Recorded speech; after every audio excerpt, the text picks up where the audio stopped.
मैं नौकरी करता था दोस्तों, मारुति कंपनी में मैं जॉब करता था और मेरी महीने की जो सैलरी थी वो करीब 6,000 रुपए बेसिक सैलरी थी प्लस इंसेंटिव था। और मेरी जिंदगी बिल्कुल वैसी थी जैसे एक आम सर्विस क्लास की होती है। मैं आपको 2 मिनट बताता हूं कैसी। जहां सुबह जाने का टाइम तो फिक्स होता है लेकिन शाम को कोई आने का टाइम फिक्स नहीं होता।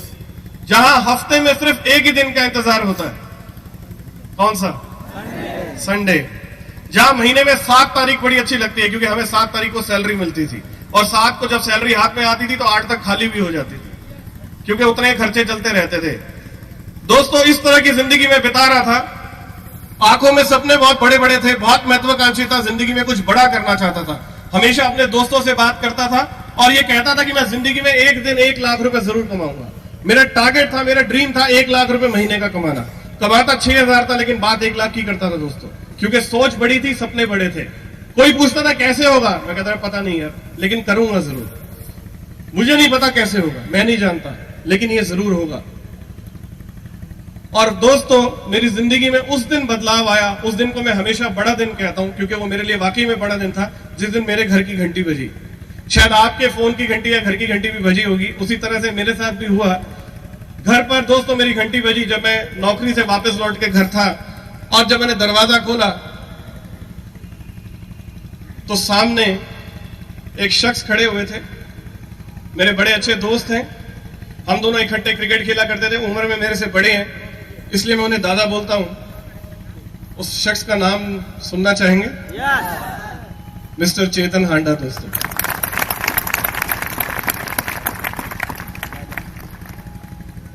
वो आए, दोस्तों हम बैठे, उन्होंने मुझे बोला, वो बड़े खुश थे, कहते यार तू शुरू से कहता था मैं 1 लाख रुपए महीना कमाऊंगा, मैं बड़ा बिजनेस करूंगा। कहते मैं तेरे लिए एक ऑफर लेकर आया हूं।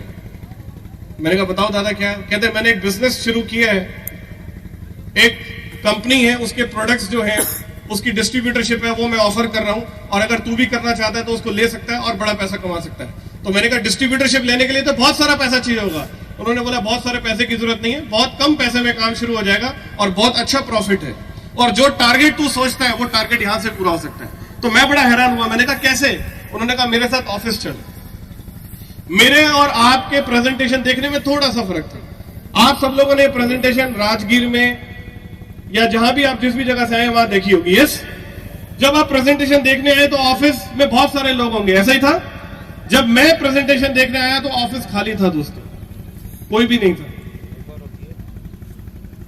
क्योंकि उस समय कंपनी की शुरुआत थी। मैं बात कर रहा हूं दोस्तों अगस्त 2003 की, करीब आज से 8.5 साल पहले जब मैं प्रेजेंटेशन देखने आया ऑफिस में। दोस्तों उस समय संजीव सर भी कहीं गए हुए थे, वो भी अवेलेबल नहीं थे।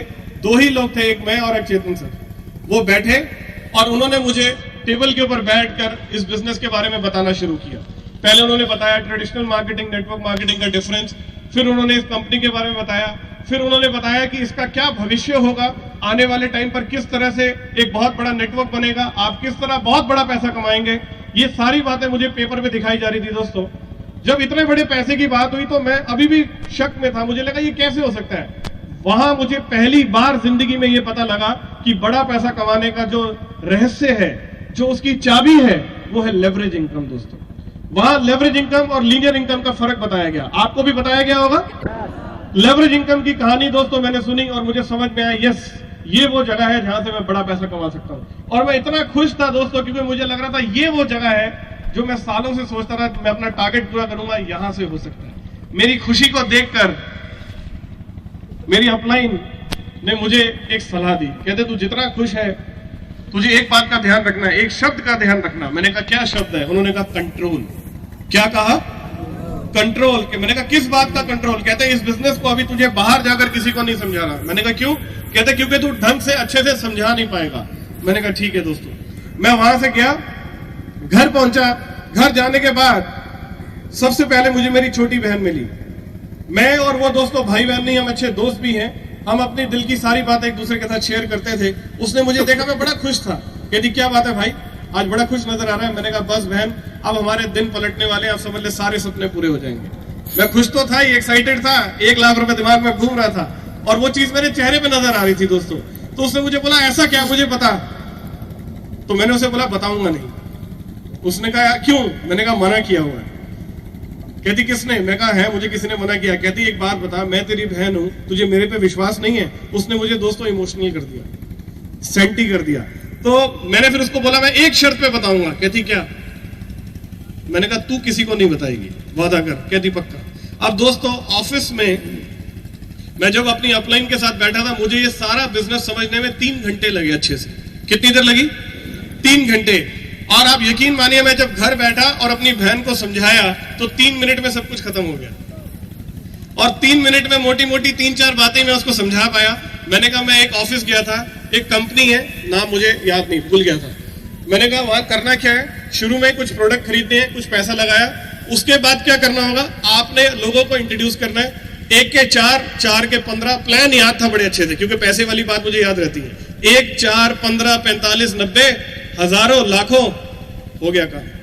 अब ये सारी बात सुनने के बाद उसको वो कहती है कि ये सब क्या है? ये कोई स्कीम विम है, ये बिजनेस नहीं है। मैंने कहा ये प्रॉपर बिजनेस है। कहती नहीं, ये गलत काम है, ऐसा नहीं हो सकता।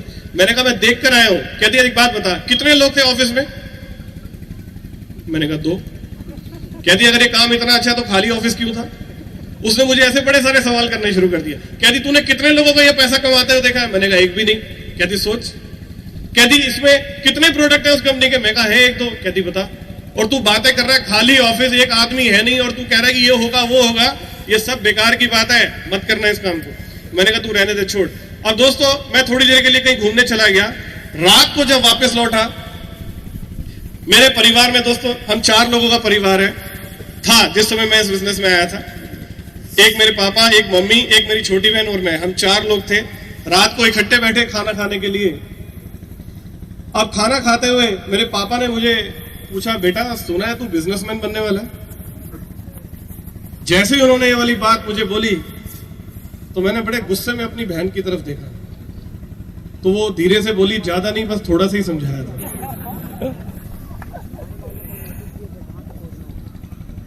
अब दोस्तों जो मैंने उसे समझाया वो 3 मिनट था। आप सोचिए उसने कितना समझाया होगा। अब उसके बाद मेरे पापा मुझे कहने लगे कि बेटा तू कैसी बातें कर रहा है, इतनी मुश्किल से तेरी जॉब इतनी बड़ी कंपनी में लगी है, हमारे घर के हालात वैसे अच्छे नहीं है, तेरे भरोसे पूरा घर चलता है, और तू किसी ऐसे चक्कर में पड़ गया और कल को कोई चीज खराब हो गई। ये बिजनेस बेकार की चीजें जो तू कह रहा है, ये प्रॉपर बिजनेस नहीं है, ये स्कीम है, ऐसी चीजें काम नहीं करती हैं। मैंने उन्हें बहुत समझाने की कोशिश की। तो वहां मेरे पापा ने एक बड़ा खतरनाक सा डायलॉग मार दिया जो अक्सर पापा लोग मारते हैं, शायद कभी आपने भी सुना हो, कि ये जो बाल है ना बेटा, ये धूप में सफेद नहीं किए। सुना है कभी? है? और उसके बाद और थोड़ी सी, मैं कहा नहीं पापा सुनो। कहते एक बात बता, बाप कौन है, मैं या तू? मैंने कहा जी आप। कहते फिर मेरा बाप बनने की कोशिश मत कर, तुझे समझा दिया काम नहीं करना है। अब दोस्तों वहां मेरी कोई बात नहीं चली। मेरी उम्मीद ये थी कि मैं पैसे घर से लूंगा और काम शुरू कर लूंगा। पैसे तो मिले नहीं, उल्टा डांट मिल गई। और अब लगा क्या करूं। जब मैं रात को जाके लेटा दोस्तों, परेशान था, जैसे ही आंख बंद करूं तो आरडी लेवल दिखाई दे। क्योंकि आरडी लेवल वो लेवल है जहां पर मैंने देखा कि चेक अमाउंट 50,000 रुपए से ऊपर जाता है और उसके बाद आपका चेक 1 लाख रुपए तक पहुंचता है। और मेरा टारगेट मैंने आपको बताया क्या था, 1 लाख रुपए। उस समय मेरा टारगेट होता था कि मैं 1 लाख रुपए महीने का जरूर कमाऊंगा। अब दोस्तों मैंने सोचा क्या हल करूं। ऐसे में मुझे सिर्फ एक ही आदमी का नाम याद आया और वो मेरे बचपन का दोस्त था और उसका नाम था सनी। मैं और सनी बड़े अच्छे दोस्त थे। मैं अगले दिन सनी के पास गया और सनी को जाके बोला, सनी एक बड़ा शानदार बिजनेस देख के आया हूं भाई, दोनों भाई मिलकर शुरू करेंगे, 15,000 रुपए का इंतजाम कर ले। आपको पता मैंने उसे 15,000 क्यों बोले? क्योंकि मैं बहुत समझदार था। मैंने कहा 7 मेरे और 7 सनी के, 1 सेल पहले तैयार हो जाएगी साथ के साथ। बहुत समझदारी का काम करने की कोशिश कर रहा था मैं। तो सनी कहता भाई 15,000 का इंतजाम तो हो जाएगा, ये बता करना क्या है। कहानी फिर वही अटक गई। मैंने कहा देख बताऊंगा जरूर, पहले तू पैसे दे दे। कहता ना पहले समझा, पैसे तब दूंगा। मैंने कहा फिर एक शर्त है। कहता क्या? मैं कहा तू किसी को नहीं समझाएगा। कहना पक्का। और मैं कहा तू किसी को बोलेगा नहीं। कहना डन है। ठीक है। अब दोस्तों मैंने उसको सनी को समझाया। इस बार पूरी जान लगाई मैंने, जितनी बातें कर सकता था, जो थोड़ी थोड़ी याद आ रही थी। 5-6 मिनट सनी को मैंने समझाया। 5-6 मिनट तक वो कुछ नहीं बोला। वो कभी पेपर को देख रहा था, कभी मेरी शक्ल को देख रहा था। 6 मिनट बाद उसने एक ही बात बोली, हो गया? मैंने कहा। उसके बाद दोस्तों उसने बोलना शुरू किया। और क्या क्या बोला मैं आपको क्या बोलूं। उसने बोला कि उसने बोला कि लकी को जानता है, हमारा एक दोस्त है। मैं कहा। कहता वो ये काम कर चुका है, वो मेंबर वाला काम था, उसका कोई काम मेंबर नहीं बना, फंस गया वो। उसको जानता है, उसको जानता है। उसने 3-4 नाम मुझे गिना दिए दोस्तों। मैंने कहा मैं उन सबको जानता हूं, लेकिन मैं इतना जानता हूं कि जो मैं कर सकता हूं वो नहीं कर सकते, मुझे करना है। तू बता तू कर रहा है या नहीं कर रहा? कह रहा मैं नहीं कर रहा। मैंने कहा काम कर, फिर 15,000 छोड़ 7,000 रुपए दे दे। कह रहा क्यों? मैं कहा मैं करूंगा। कहता ना मैं खुद करूंगा ना तुझे करने दूंगा, और तू ये सब करेगा तो मैं तेरे घर बोल दूंगा। मैं बहुत गुस्से में था। मैंने कहा जा बोल दे। कहता क्यों, क्या हुआ? मैं कहा मैं पहले ही बोल चुका हूं। कहता अच्छा उन्होंने क्या बोला? मैंने कहा उनको घर वालों को भी समझ में नहीं आ रही। कह रहा देखा मैं तेरे को कह रहा हूं ये काम ठीक नहीं है, तू मत कर। अब दोस्तों उसने ना पैसे दिए, ऊपर से सलाह जरूर दे दी मुफ्त की, जो इस देश में मिलती है। अब उसके बाद दोस्तों अगले दिन अपलाइन का फोन आया। कहते क्या हुआ भाई, तू तो इतना खुश था, तू तो कह रहा था मैं 2 दिन में आ रहा हूं। अब मैंने बड़े धीरे से बोला, मैं कहा हाँ जरा आना तो था यार, लेकिन ना कुछ परेशानी है। मैं कहते क्या हुआ? मैंने कहा वो अभी पैसों का इंतजाम नहीं हुआ। कहते चल तू मेरे से मिलने ऑफिस आ जा। मैं दोबारा उनके पास ऑफिस चला गया, वहां जाके बैठा तो उन्होंने बोला सच सच बात बता, बात क्या है? मैंने कहा नहीं जरा बात पैसे की है। कह रहे नहीं, तेरी आवाज से लग रहा है कुछ बात और है। मैंने कहा क्या बात है, आपको क्या लगता है? कहते बात वही है, मैंने तुझे मना किया था बाहर मत समझाना, तूने जरूर किसी को समझाया होगा। अब मैं बड़ा हैरान हुआ। मैंने कहा यार इनको कैसे पता? कहते बता किस किस से बात की? मैंने कहा कुछ नहीं, बस एक बहन को समझाया था, एक मम्मी पापा से बात हुई थी और एक दोस्त से बात हुई। कहते मैं बताता हूं तुझे उन्होंने क्या क्या बोला होगा। दोस्तों यकीन मानिए जो जो बातें मेरे घर में हुई थी, जो जो बातें मुझे सनी ने बोली थी, वो बातें हूं पे हूं वो मुझे समझा रहे थे। ये हुआ, ये हुआ, ये हुआ। मैंने कहा हाँ ये हुआ, ये हुआ। और मैं बड़ा हैरान था। मैंने कहा आपको कैसे पता? तो हंसने लग गए। कहते ये मुझे, मेरी ये गलती मैं भी कर चुका हूं, मुझे पता था ये होगा, इसलिए मैंने तुझे मना किया था मत कर। कहते अब क्या करेगा? मैंने कहा पता नहीं। कहते देख ये फैसला अब तुझे लेना है कि जिंदगी में तू क्या करना चाहता है, नौकरी करता रहना चाहता है पूरी जिंदगी या अपना खुद का बिजनेस खड़ा करना चाहता है। और इस बात का ध्यान रख कि अगर तू इस बिजनेस में काम करेगा तो तुझे लाने पर मुझे सिर्फ 300-400 रुपए का चेक आएगा। और तुझे क्या लगता है कि चेतन हांडा तुझे 400 रुपए कमाने के लिए लेकर आया? मैंने कहा नहीं। कहते इस बिजनेस में मैं बड़ा पैसा तब कमाऊंगा जब तू बड़ा पैसा कमाएगा, और अगर तुझे विश्वास है तो एक लिस्ट बना, और लिस्ट बनाने के बाद अगर तुझे लगता है कि काम शुरू कर सकता है तो पैसा अरेंज कर और आजा। ये वाली बात उन्होंने मुझे समझाई और मैं घर चला गया। दोस्तों मैं बहुत परेशान था क्योंकि मुझे समझ नहीं आ रहा था मैं क्या करूं। घर वाले खिलाफ, दोस्त खिलाफ, और पैसों का इंतजाम नहीं हो रहा था। मैंने दोस्तों एक कैलकुलेशन लगाई, मैंने एक पेपर लिया और उस पेपर के ठीक बीच में एक लाइन खींची और उसके दोनों तरफ एक चीज लिखी। एक तरफ लिखा पास और एक तरफ लिखा फेल। क्या आपको मेरी आवाज सुनाई दे रही है?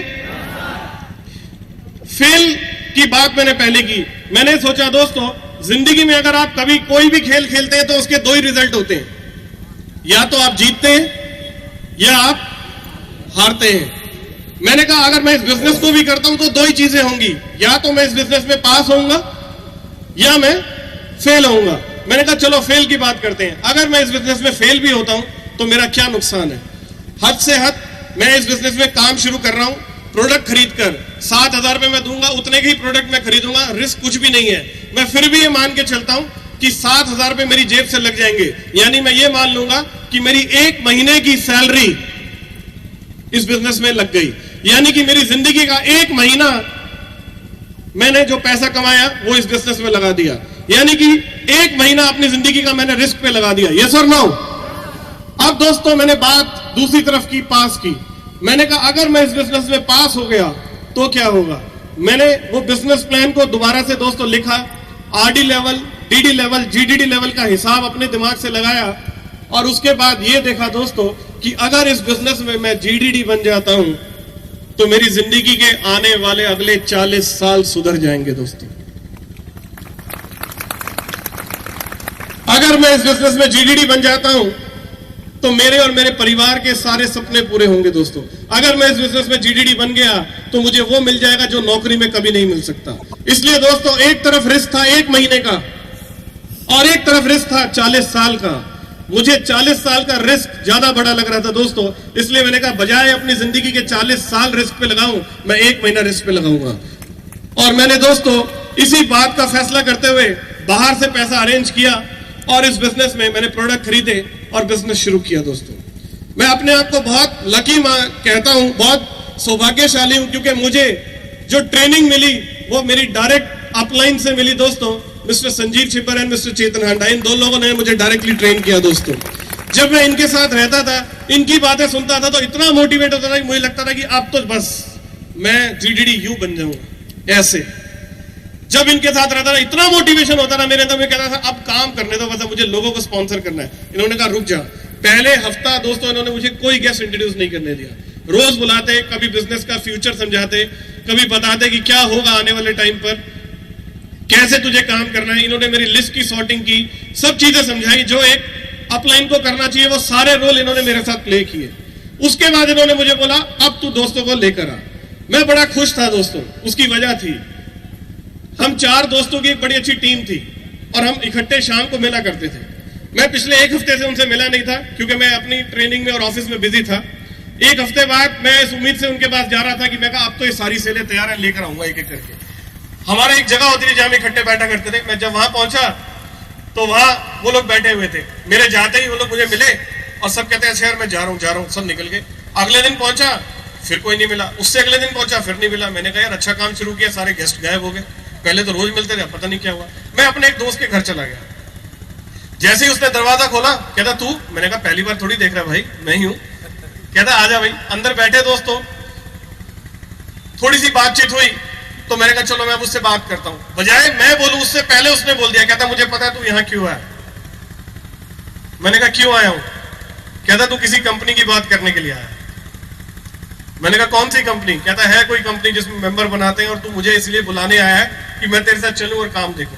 मैं बड़ा हैरान हुआ दोस्तों। मैंने कहा तुझे किसने बोला? तो आपको पता उसने किसका नाम लिया?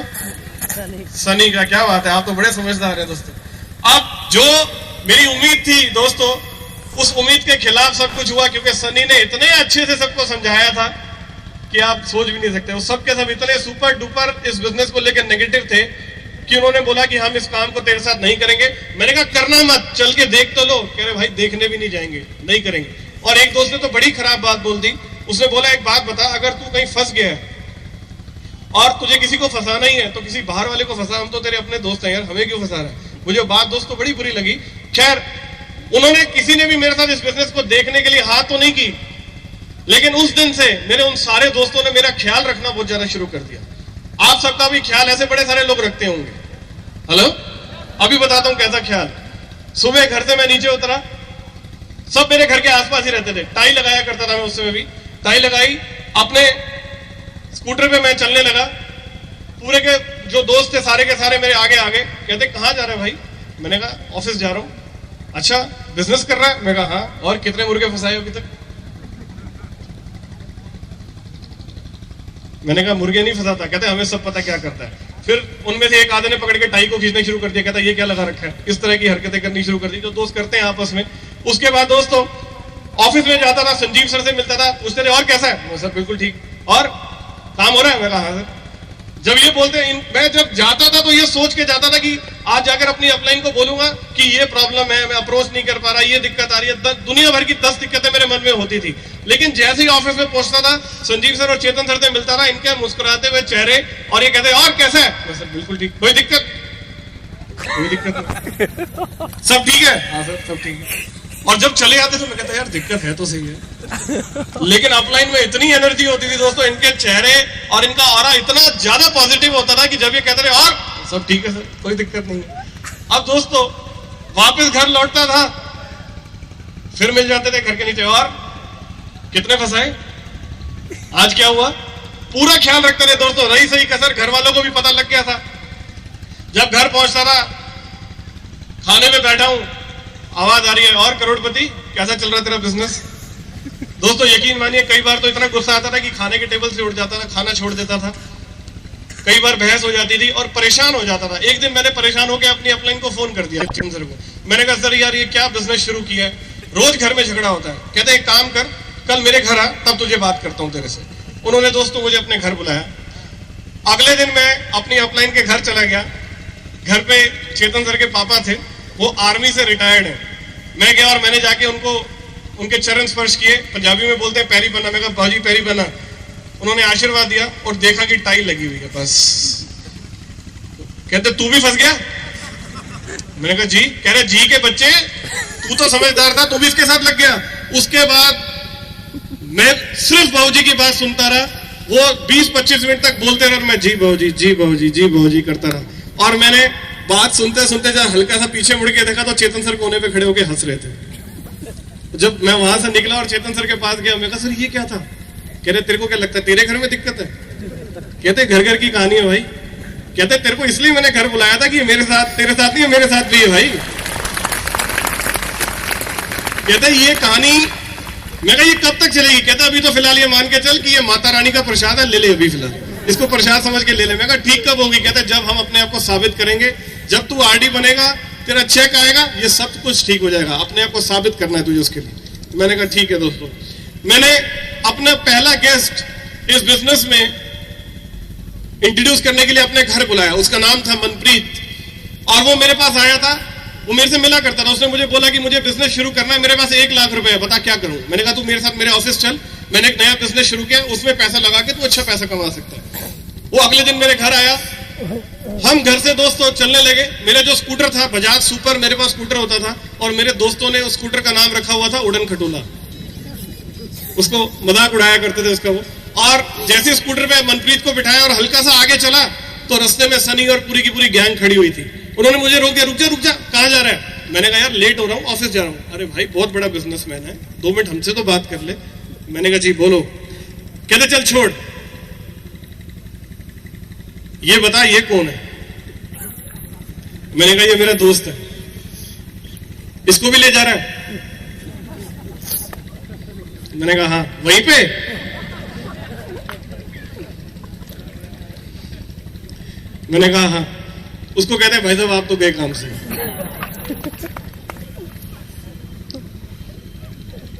कहता क्या मतलब? कह रहे भाई साहब आपका मुर्गा कट गया, आज ये आपको फंसाने लेके जा रहा है, और दुनिया भर की बातें उसको बोलनी उन्होंने शुरू कर दी। मैंने सनी को बोला, मैं सनी तू क्या कर रहा है? कह रहा भाई रुक जा, हम तो तेरा भला कर रहे हैं। मैं कहा ये कैसा भला कर रहे हैं? कहते देख तू फंस गया, तू इसको फंसाएगा, कल को कंपनी भाग जाएगी, तेरे पीछे भागेगा, हम किसी को फंसने ही नहीं देंगे। देख कितने अच्छे दोस्त हैं हम तेरे। अब दोस्तों मैंने मनप्रीत जो है बेचारा बैठा हुआ था स्कूटर पे, इनकी बातें सुन के खड़ा हो गया, कहता मैं नहीं जा रहा तेरे साथ। अब मैंने मनप्रीत को एक ही बात बोली, मैं कहा एक बात बता मनप्रीत, तू मेरा दोस्त है या इनका? कह रहा तेरा। मैं कहा तुझे मेरे पे विश्वास है? कह रहा है। मैं कहा मेरे साथ ऑफिस चल के काम देख सकता है? कह रहा देख सकता हूं। मैं कहा बैठ फिर। अब दोस्तों उस लड़के ने मेरे पे यकीन किया, मेरे साथ बैठा और मैं उसे ऑफिस तक लेकर आया। दोस्तों ऑफिस में आया, उसे मिलवाया, संजीव सर मिले, चेतन सर मिले, उन्होंने बैठ के उसके साथ पूरी बिजनेस प्रेजेंटेशन शेयर की, उसे बिजनेस का विजन बताया, आने वाला कल क्या, जो जो बातें उन्होंने मुझे बताई थी वो सारी इस बिजनेस की एज इट इज उसके साथ शेयर की। प्रेजेंटेशन देखने के बाद दोस्तों फाइनली जब सब कुछ ओवर हुआ तो मैंने मनप्रीत से एक ही सवाल पूछा, मैंने कहा कैसे लगा काम? कह रहा काम बहुत अच्छा है। मैं कहा फिर? कह रहा मैं शुरू कर रहा हूं। और वो मेरी पहली सेल थी दोस्तों इस बिजनेस के अंदर। जब मनप्रीत ने मेरे साथ काम शुरू किया तो मुझे एक बात समझ में आ गई दोस्तों कि ये काम में बहुत ताकत है। बस मुझे एक काम करना है कि मुझे अपने लोगों को इंट्रोड्यूस करना है, और उसके लिए मुझे कुछ भी करना पड़े मैं करने के लिए तैयार हूं। दोस्तों मेरी अपलाइन मुझे लगातार ट्रेनिंग देती रही, मैं एक एक करके मैंने और लोगों को इंट्रोड्यूस किया। 8 लोगों को टोटल मैंने इस बिजनेस में इंट्रोड्यूस किया, जिसमें से 5 लोगों ने मेरे साथ डायरेक्टली उस समय इस बिजनेस को ज्वाइन किया, और मेरा पहला चेक बना। दोस्तों वो चेक जब मुझे मिला तो मैं बहुत खुश था, क्योंकि दोस्तों शुरू से लेकर तब तक हर आदमी खिलाफ था और कहता था कुछ नहीं होगा, कोई चेक नहीं आएगा, 1 रुपया नहीं मिलेगा तुझे। घर वाले कहते थे, सब कहते थे। और वो चेक जब मैंने अपने हाथों में लिया तो मुझे बड़ा फक्र महसूस हो रहा था कि मैंने सबको गलत साबित किया। खैर मैं घर पहुंचा और घर जाके पापा के सामने चेक रखा। मैं कहा ये देखो। कहते ये क्या है? मैं कहा चेक है। कह रहे कहां से लाया? मैं कहा उसी कंपनी से। तो उस चेक को देखा पहले, और फिर मुझे बोलते हैं पहले इसको बैंक में डालकर देख कैश भी होता है या नहीं होता। यानी उनको तब भी यकीन नहीं था दोस्तों। खैर वो चेक कैश हुआ, आगे काम बढ़ा। दोस्तों मुझे शुरू में बहुत संघर्ष करना पड़ा, क्योंकि आज जैसे हालात नहीं थे। दोस्तों मैंने आपको पहले भी बोला कि ऑफिस खाली, लोग नहीं, कुछ नहीं। मेरे साथ 1-2 लोग जो जुड़े उनको भी इस बिजनेस में ज्यादा विश्वास नहीं था, उन्होंने भी काम नहीं किया। फिर मैंने और लोगों को इंट्रोड्यूस किया। इस तरीके से दोस्तों धीरे धीरे करके मैंने अपनी अगली प्रमोशन ली, पीडी बना, ईडी बना। यकीन मानिए आज लोग यहां पर 3-3, 4-4 महीने में आरडी बनते हैं, स्टार आरडी बनते हैं बहुत सारे लोग। मुझे इस बिजनेस में आरडी बनने में लगभग 3 साल लग गए थे दोस्तों। मैंने दिन रात संघर्ष किया इस बिजनेस में, और जब रूबी डिस्ट्रीब्यूटर बना दोस्तों तो मेरी जिंदगी का सबसे बड़ा खुशी का दिन था दोस्तों, क्योंकि रूबी डिस्ट्रीब्यूटर बनने के बाद जो मेरा पहला महीने का चेक था वो चेक था 1,02,620 रुपए का दोस्तों। उसके बाद दोस्तों मैंने अपनी जिंदगी की पहली गाड़ी खरीदी दोस्तों, और ऊपर वाले की लीला देखो, जब मैं गाड़ी खरीद के घर आ रहा था तो रास्ते में मुझे कौन मिला? क्या बात है, आपको तो सब पता है, सनी। वो अपनी बाइक पे था, मैंने जानबूझ के अपनी गाड़ी को उसकी बाइक के आगे रोका क्योंकि मेरे अंदर बड़ी खुशी थी, और मैंने उसको बोला और कैसा है? कहता मैं तो ठीक हूं, किसकी गाड़ी लेकर घूम रहा है? मैंने कहा भाई मैं तेरी अपनी गाड़ी खुद लेकर आया हूं, खरीद के आ रहा हूं। कह रहा मजाक मत कर। मैं कहा आजा बैठ। बैठा, उसको गाड़ी के पेपर दिखाए, पेपर देखने के बाद सुन। मैंने हिलाया, क्या हुआ? कह रहा कुछ नहीं यार, मैं तो पहले से ही जानता था तू कामयाब हो जाएगा, तूने मेहनत भी तो कितनी की है।